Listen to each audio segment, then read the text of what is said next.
Lowest common multiple या څوک ورته لیست کامن ملټیپل وایي. کامن ملټیپل به وپېژنو. اول ملټیپل شو، بیا کامن ملټیپل او بیا لوویسټ کامن ملټیپل طرف ته به راشو سټپ بای سټپ. نو موږ به پرې په اسانه باندې پوه شو. L.C.M LCM اول ذهن ته راولئ چې ماشومانو ته سکول کې ټیچران ټیبل ایښی لکه د 2 ټیبل ما ولیکله 2 1 2 دغه شانتې 2 2 4 2 times 3 is equal to 6 and so on. دا ټیبل کنټینیو وي. اوس دې ځای کې چې ما 2 او 1 ملټیپلای کړو نو ما سره ریزلټ کې راغی 2. دا 2 چونکې د دوو انسو د ملټیپلیکیشن ریزلټ کې راغلی دی نو په دې کیس کې دې ته موږ ملټیپل وایو. د 2 ټیبل کې دی نو په دې وجه ورته ملټیپل اف 2 وایي. دغه شانتې که پورته موږ وګورو هغه هم د 2 په ټیبل کې راغلی دی. که 6 ته وګورو هغه هم د 2 په ټیبل کې دی. نو دا شانتې زه ویلی شم چې 2 4 6 ورپسې له داسې 8 10 12 دا موږ سره چې دی نو دا ملټیپلز دي د 2.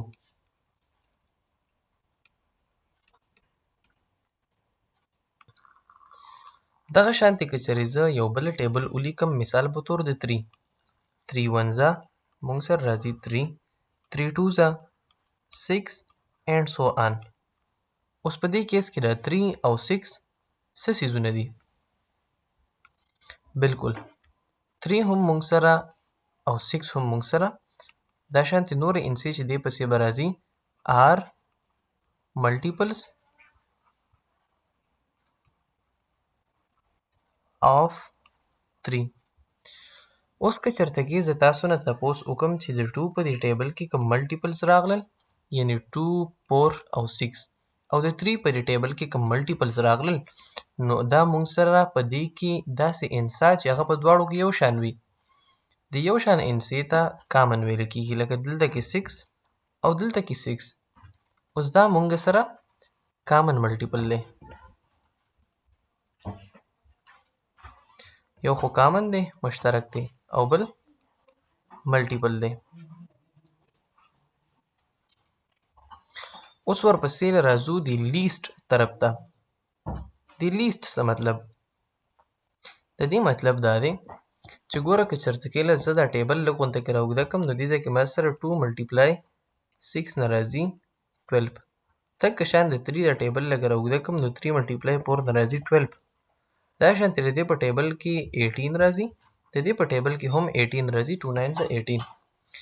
نو اوس ما سره کامن ملټیپلز چې دي نو هغه ما سره 6 هم دی 12 هم دی 18 هم دی او دا شانتې نور هم دي. خو که مونږ وګورو نو 6 مونږ سره وړوکی دی د 12 نه او 12 مونږ سره وړوکی دی د 18 نه. دا شانتې نور هم کیدی شي. نو په دې کې د ټولو نه وړوکی چې دی نو هغه مونږ سره 6 دی او د ټولو نه وړوکی ته لیست یا لوویسټ ویل کېږي. په دې وجه باندې زمونږ LCM چې دی نو هغه به صرف اور صرف 6 وي. که هم دا خبره زه جنرالایز کړم نو هغه به ما سره داسې شي چې ګوره ما سره یو نمبر ده او دغه شانتې دا A نمبر شوه. د دې مونږ سپیکټرز ولیکو. لکه مثال په طور ما 2 اخیستې ده نو ما سره 2 شو 4 شو 6 شو 12 شو. دا د دې 2 فیکټرز دي. دغه شانتې که چېرته کېله زه یو بله نمبر واخلم B نو اوس د دې B نمبر ما سره چې کوم فیکټرز راځي نو هغه به لږ غونته کېده جدا وي. لکه 3 1 3 3 2 6 نو 6 په دواړو کې وګورئ کامن دی. دغه شان 3 3 9 3 4 12. نو دا دې ځای کې چې کوم کامن دي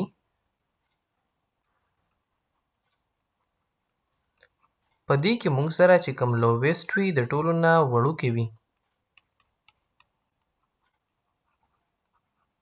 هغه به زمونږ LCM وي.